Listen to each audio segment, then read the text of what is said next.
Naka-face mask ako today kasi nag-pamper ako kanina. Wow, pamper. Clean ako ng eyebrows ko. Basta nag-groom ako ng sarili ko. Nag-shave ako ng mustache ko. Tapos ginamit ko tong laser ko from You Like. Share ko na to sa isang vlog ko. Pero kung hindi nyo pa napapanood, ito yun.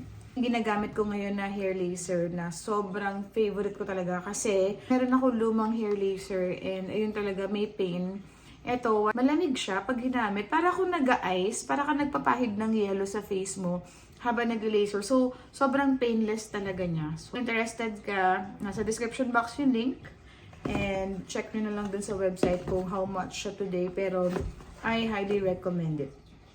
Today is Friday and naisipan ko lang. Kasi parang feeling tired for the rest of the week. Kaya mapapansin nyo, hindi ako vlog talaga kasi ewan ko dahil nga siguro din sa eyesight ko. Ito na nga, may ikukwento pala ako sa inyo. Di ba nagchikahan tayo ng naka-face mask talaga ako?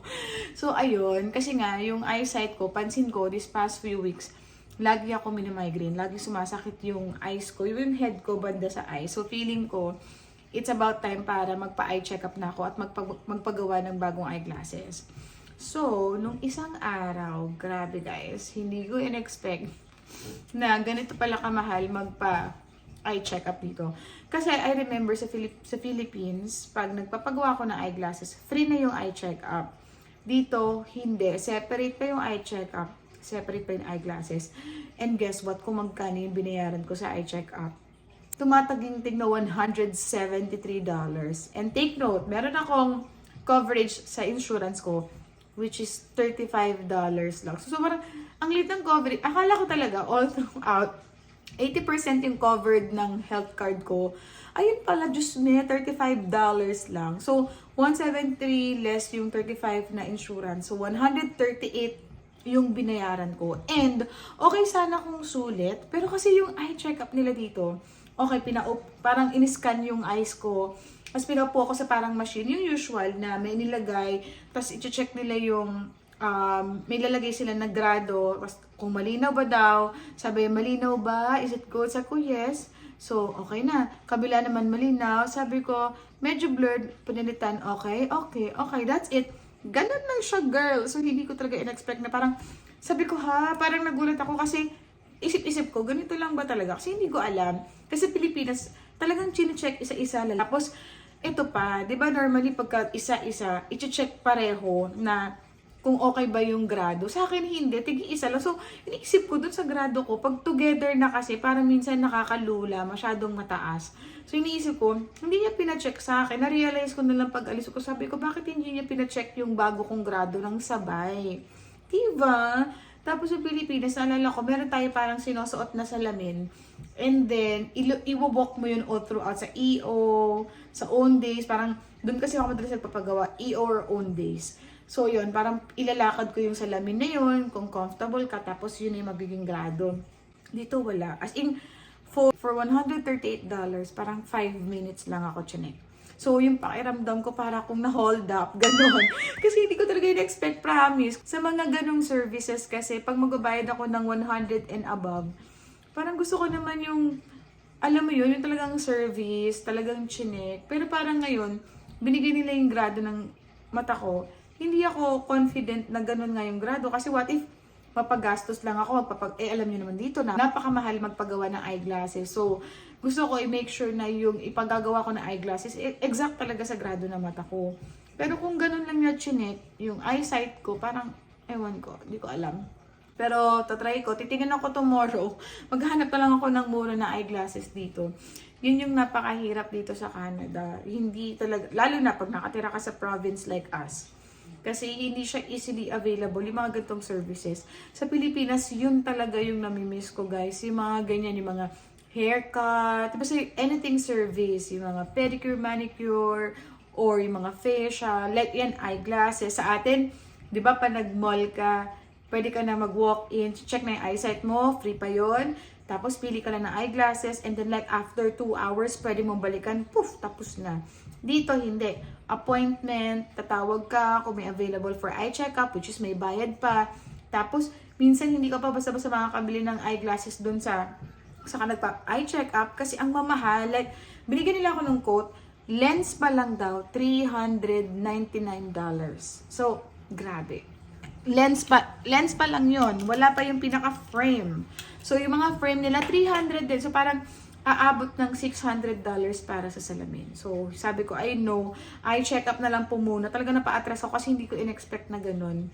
So, I'm planning mag-canvas na lang muna. May tinanong ko sa friend ko, mura daw doon. Either Costco or yung merong malapit sa mall, sa loob ng mall. So, pero mahal pa din. Buti na lang may coverage ako na at least $200 sa eyeglasses ko. Pero, ayaw ko.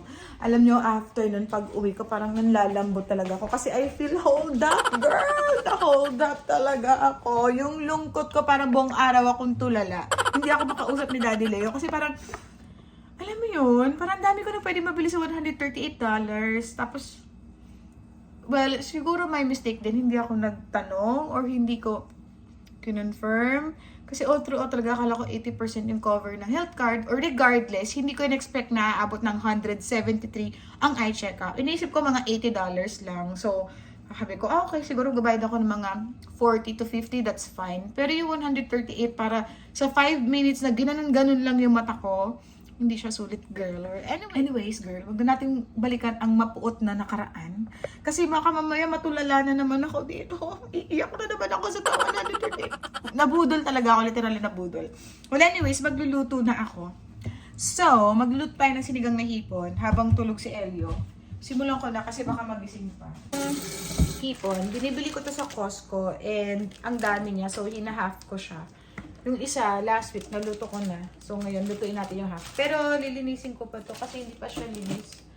So, tanggalin natin ang kanyang intestines. Sobrang sarap ng sinigang na hipon. Favorite namin ngayon ni Daddy Marion. Pero masarap kami sa hipon kasi ng Costco. Ang fresh. And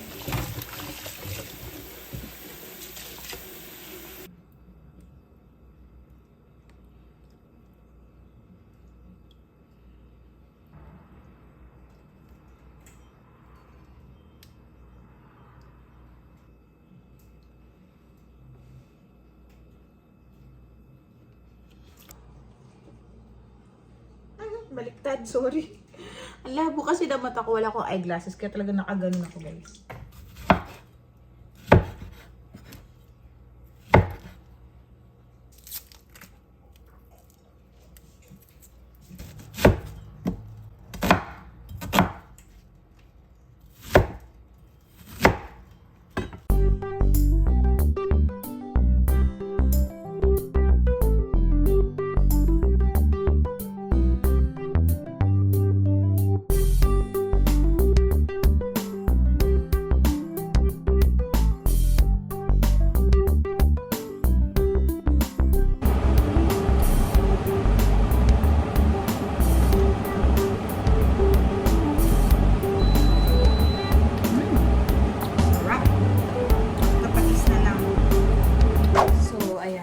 Na ako magluto and tatanggalin na natin yung mask kasi dito tayo sa side na to. Dito tayo. So, ayan. Clean natin yung mask kasi dry na siya.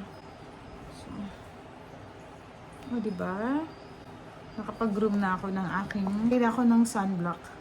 Gamit ko tong Bello sunscreen. Ayan. Then, ito yan. Sunscreen, ganyan kadami. Ay, sabi nila, wag mong titipirin ang pagsa-sunscreen. Ay, hindi, nalaglag pa. Yan. When it comes to sunscreen, ito talaga ang masasabi ko sa inyo mga sis. Never skip a sunscreen in your skincare routine. Sobrang importante to. Para hindi mabilis mag-age yung skin nyo. Diba? Massage. Ganyan dito. Kailangan maging queen of DIYs ka. Marunong ka mag-nails, mag-hair. Alam mo, ganyan tayo sa Canada. Yan yung mga lately realizations ko talaga na ito yung mga tinake for granted ko sa Philippines na namimiss ko. Kasi kailangan matuto kang mag-alaga ng sarili mo para balance ang ating life, 'di ba? Hindi tayo magmumukha masyadong stress. And mas mabilis ka kasing mag-age pagka hindi mo na aalagaan yung sarili mo. Like, simple skincare. Since nag-spring na and everyday, pag sunny talaga ang weather, nag-walking talaga kami nila Daddy Leo after work. Or either ako lang, pag morning, kami ni Elio, pero lagi kong inaaya si Daddy Leo na after work niya, pag out niya, mag-walking kami going to the playground kasama yung mga bata. Para masanay sila na, alam mo yun, outdoors. Kasi dito talaga, lalo na pag sa province ka, medyo makakaano ka talaga ng mga seasonal depression na tinatawag. So, kailangan marunong kayo mag-alaga. Alam mo yun? Kaya ako to, pag may mga panahon na natutulog si Elio, nagpa-pamper talaga ako ng sarili ko. Like, yan, yung mga simple groom lang ng kilay, ako na lang. Eh, naglalagay ako ng mga skincare ko. So, yan, tapos na ako mag-sunscreen. Pag medyo na-absorb na ng skin ko yung sunscreen, naglalagay na ako nung turn-on cream. So, alam ko may vlog ako na shinare ko to eh. Tapos may mga nagtatanong sa inyo kung ano daw tong cream na pinapahid ko, yung instant whitening effect. It's from Duicel. So, ayan, from Duicel to. Na until now, ginagamit ko pa rin siya kasi ang ganda niya. Pang everyday lang talaga. So, hintay lang natin mag-absorb ng ating skin. Dito, never pa ako nakapagpa-facial ever since dumating ako dito. Kasi, una sa lahat, mahal. Second is, hindi ko alam kung okay ba yung gawa nila dito. Kasi iba yung pagka Filipino ang gumawa, di ba? Yung mga ate sa atin, pa nagpa-facial, talagang quality. So, alam mo na talagang sulit yung binabayad mo. Tapos, mura pa, affordable. Or dito parang nag-aalangan ako magpa-facial kasi feeling ko yung facial nila dito, pang-pamper lang, yung papahirap-pahirap ka lang ng mga ganun. Mas, sa atin kasi ang facial, talagang pati whiteheads mo at tigawat mo talagang piniprick, di ba? So, I don't think ganun din sila dito, yung mga Canadians. Like, also, yung massage, dati, lagi ako nakaschedule at least once a month. Dito, bihira. Parang isang beses pa lang ako nakapagpamassage. So, ayun, namimiss ko na talaga ang Philippines. Hopefully, sana, makauwi kami soon. Pero hindi ko pa alam kung kailan. Diba? Ang sarap sa feeling talaga pag nag-groom mo yung sarili mo. Nakaka-lighten ng aura, ng feeling, ganun. So, ayan na nga. Maglalagay na tayo ng cream na sinasabi ko. Ito, konti-konti lang kasi maputi ito. Diba? Para kang chinchansu. Charot. Pero para kang instant fresh. So, kung everyday, di ka naman makeup right, pag gusto mo lang mag-grocery or lumabas, ito yung ginagamit ko. Para hindi na ako magpa-foundation. Nagpa-foundation lang ako pag tipong occasion or malayo yung pupuntahan ko. Or pag gusto ko magmaganda. Pero pag mga grocery lang, ayan, ganyan naman. Ayan, diba? Instant kinis. Siyempre, make sure nyo yung eyes isama nyo. And your ears and your neck. Diba? Instant fresh. At least hindi ka pa nag-foundation. Alam nyo ba na pag palagi ka nag-makeup or nagpa-foundation, mabilis mag-age yung skin nyo. So, baka mamaya mga 40s pa lang sagi na yung skin mo. So, ayun. Kailangan matuto tayo mag-skincare. So, gising na si Elio. Kukunin ko lang siya. And I'll be back. So, ito na naman ako. Nakalimutan ko. Nagva-vlog nga pala ako. So, ayan. Kumakain na si Elio. What are you eating? Sobrang favorite niya ang orange, tapos chicken and rice. Wala siyang veggies today. Mamaya na lang. Sarap! Kain! Yummy!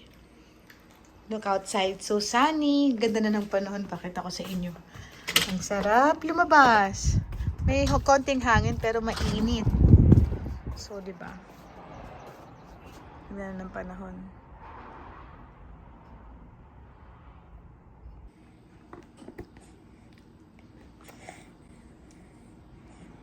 Hello. Nag-hello siya. Say hello. Hi. Hello. Mama. Yep. Mama. Are you calling mama? Lagi ako tinatawag dyan mama daw eh. Hello.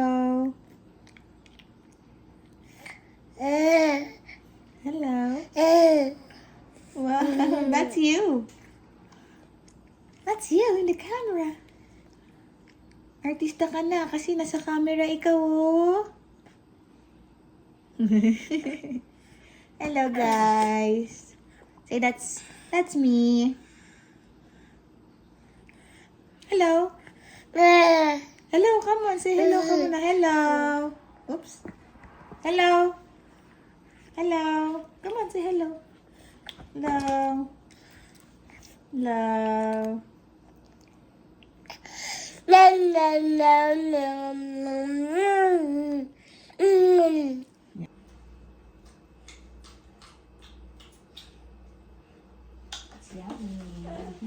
Kinikilig. Pag kinikis ng mami, kinikilig. You love Nana. I love you. I love you, Elio. Oh, here's your rice. Rice. Wanna go out? Later after you eat, we're gonna go out later, okay? When you finish your food, we'll go out. We'll hang out in the deck. Is that good? Yeah. Yeah. Mama. Mama. Mama. Mag-ice cream. I am craving for something sweet. So, it's almond milk chocolate.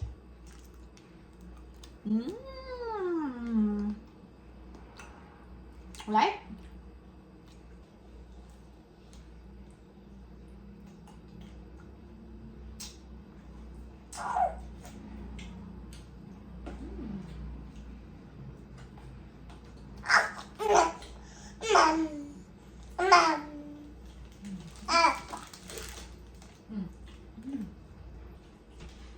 Ano yan?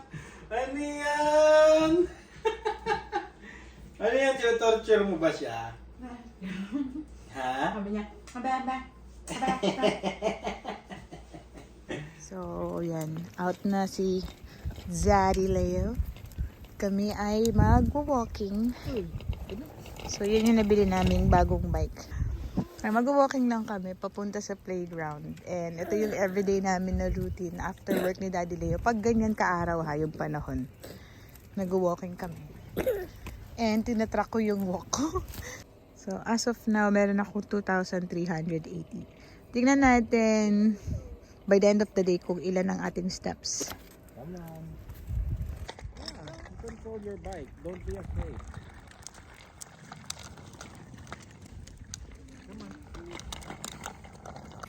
Yan. Bumalik kami para makuha ang aming mga gloves. Papunta na kami sa playground. Tinuturuan ni Daddy si Calvin ng magbike. Si Elio. Oh, si Chicks. Yung dadaanan namin papunta ng playground.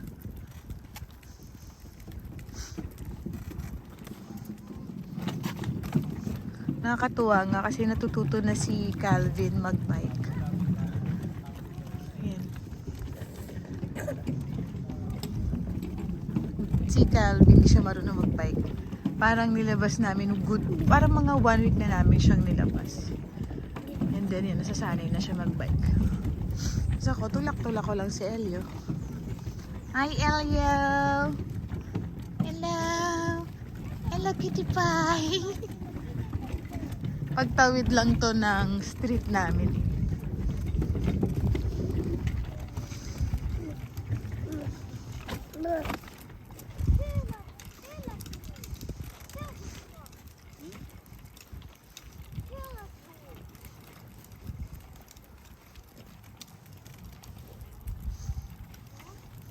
Ito si Bulinggit. Iyaano mo lang ng malalim yan, di ba? Daming tao ngayon sa playground. Ganda kasi yung panahon eh. Yan yung playground. Oh.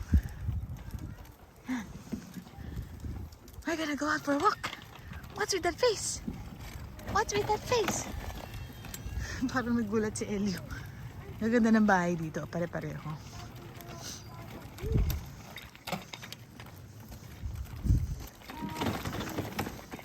We're here.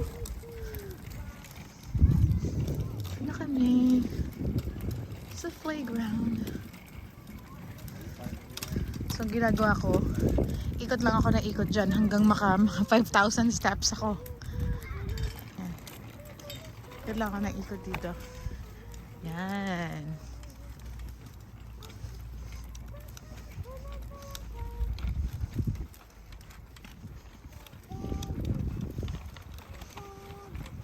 Ikot lang ng ikot. Para exercise na din. Si Calvin. Makita mo yung puso. Mas may pusa doon ng cute. Nilalapitan nga ni Calvin. Natatakot ako kasi baka mainis sa kanya. Mga gat, diba? Ang taba ng cat. Gala-gala lang siya dito sa playground. Dal-dal nito, oh. Yes po? I know. Oh, I'm your mama. Yeah. Si Kuya Calvin wow! Careful, Kuya, ha?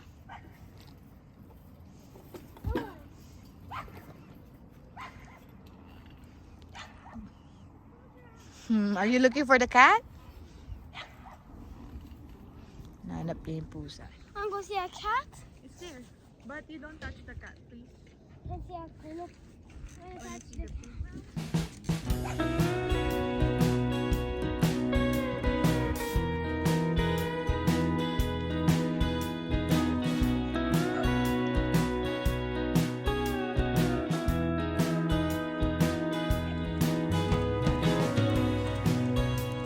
And all I ever wanted was everything encompassing and burden your mind. So, ayan. For the paaraw lang tayo. Turning and testing now. Ganda ng araw, di ba? I still feel your leg wrapped around my side. It seems sewn and threaded well. My hands unseen.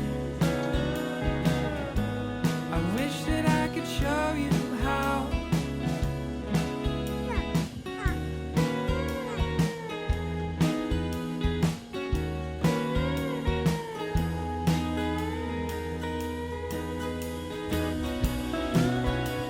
The sun is setting, so you reach for your phone. You need to see yourself in good light. Good light's the only way I can see you now. I try to tell you all of the time. It seems sewn and threaded well by hands unseen. Titignan ni Ellie yung kinakain mo. Sabi ni Ellie, ano kinakain ng daddy ko? Ganda ng panahon. Pauwi na kami, guys. Kasi mag-8 o'clock na. Mag-8 o'clock pero may araw pa din. Yay! Spring it is! Dati pag winter, 4 o'clock pa lang. Naku. Ang ano na. We are finally home. Look at the moon. Ay. Ayan the moon. Good night, guys. I'll be ending the vlog here.